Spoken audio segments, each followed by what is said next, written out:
Hello friends, in my previous video I discussed about can and could.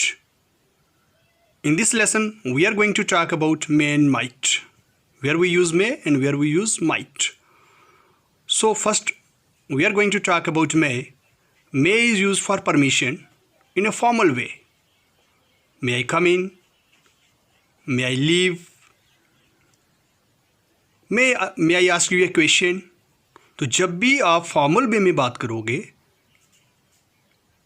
Permission मांग रहे हो एक formal way में, आप एग्जांपल्स आप समझ लो। जैसे कि आप क्लास में जाते हो तो आप बोलते हो मे आई कम इन सर, वहाँ भी ये नहीं बोलोगे कि कैन आई कम इन, वो गलत हो जाएगा।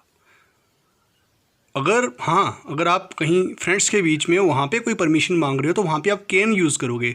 लेकिन अगर कहीं आप बॉस के साथ बात कर रहे हो, किसी जॉब के इंटरव्यू के लिए गए हो, वहाँ पे आप परमिशन मांग रहे हो तो वहाँ पे हम मे यूज़ करेंगे।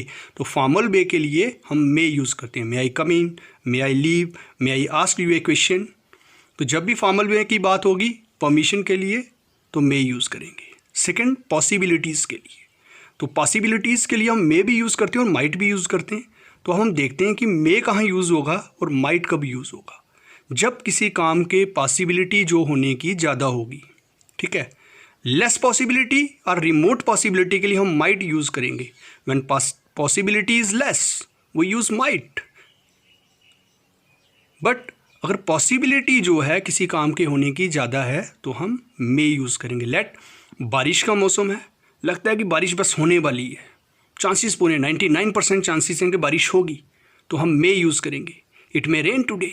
अगर वहीं पे हल्के से बादल हैं, बारिश होने की संभावना जो है, पॉसिबिलिटी जो है वो कम है, तो हम वहाँ पे माइट यूज़ करेंगे। होप मे और माइट में आपको फ़र्क समझ आया होगा कि पॉसिबिलिटी के लिए कब मे यूज़ करना है और कब माइट यूज़ करना है, ठीक है। जैसे पॉसिबिलिटीज़ के लिए जब मे यूज़ करेंगे तो I may not go to the market, the children may not be hungry. Remote possibilities के लिए या लेस पॉसिबिलिटी के लिए माइट यूज़ करते हैं। It might rain this afternoon, जब पॉसिबिलिटी जो है कम है। Rahul might be busy, he might come. Next, might past possibility, उसके लिए भी हम माइट का यूज़ करते हैं। Something we are not sure of, जिसके लिए हम श्योर नहीं होते हैं, उस केस में। जैसे she might have gone to the doctor, she might have gone to the doctor, you might have heard, he might have given money, he might not have played. तो यहाँ पे जब माइट के बाद हैव आएगा उसके बाद वर्ब की थर्ड फॉर्म आएगी, क्योंकि हम वहाँ पे जो थर्ड फॉर्म है वो डायरेक्ट माइट के बाद नहीं लिखेंगे।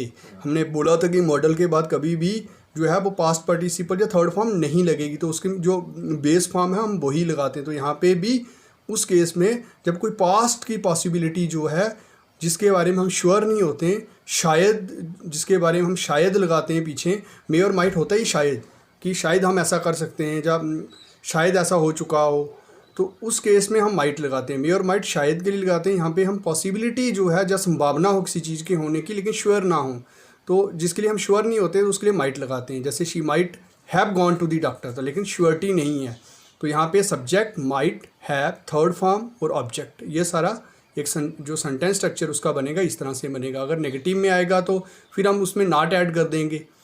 तो अब उसकी एग्जांपल्स देखते हैं आगे, और मे और माइट की, और फिर उसको जो आप ध्यान से देखें, और उसके साथ साथ अगर आपको कोई भी इसमें अगर डाउट रहता है तो आप कमेंट बॉक्स में पूछ सकते हैं। Thank you.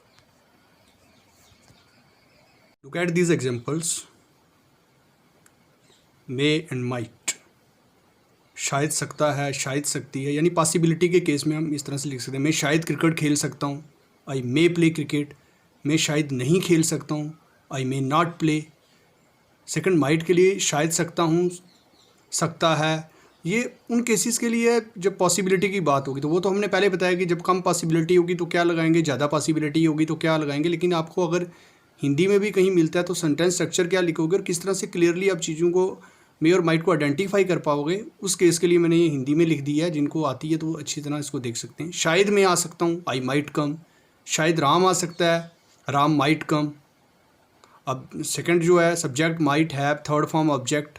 शायद चुका हो, शायद चुकी हो, शायद गया हो। जब हम पास्ट पॉसिबिलिटी की बात करते हैं, जैसे मैंने बताया था, पास्ट में जो होने वाला हो, शायद यू माइट हैव हियर्ड, आपने शायद सुना हो।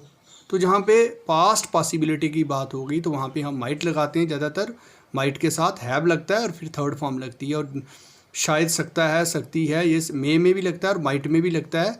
और आप उसमें स्ट्रक्चर कौन सा होगा वो भी आप क्लियरली देख सकते हैं। Thank you.